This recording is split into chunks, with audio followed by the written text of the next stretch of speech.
Isinailalim na sa state of calamity ang bayan ng Estancia sa Iloilo dahil sa tindi ng pinsalang dulot ng bagyong Yolanda. Sa isinagawang aerial inspection kanina, tumambad ang lawak ng pinsala. Mula Estancia, Iloilo, exclusive nagpapatrol, Noni Basco.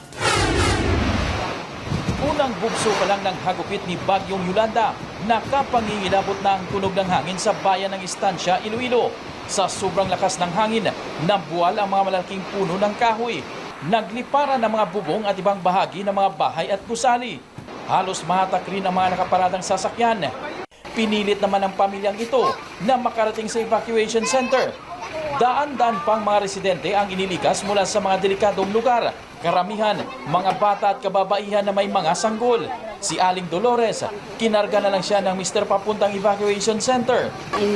Ayaw na sana niyang umalis sa kanilang bahay dahil sa kanyang kalagayan. Tumambad sa mga residente ang kalunos-lunos na kalagayan ng kanilang bayan. Hindi sinanto ng bagyo ang mga paaralan, simbahan, tindahan at maging ang munisipyo. Kanina, nagsagawa ng aerial survey ang lokal na pamahalaan para masuri ang lawak ng pinsala ng bagyong Yolanda. Bukod sa mga nabuwal na puno at poste, nawasak din ang maraming kabahayan. Isinailalim na sa state of calamity ang bayan ng Estancia. Inirekomenda na rin ng lokal na pamahalaan na isailalim sa state of calamity ang buong lalawigan ng Iloilo. Noni Basco, Patrol ng Pilipino.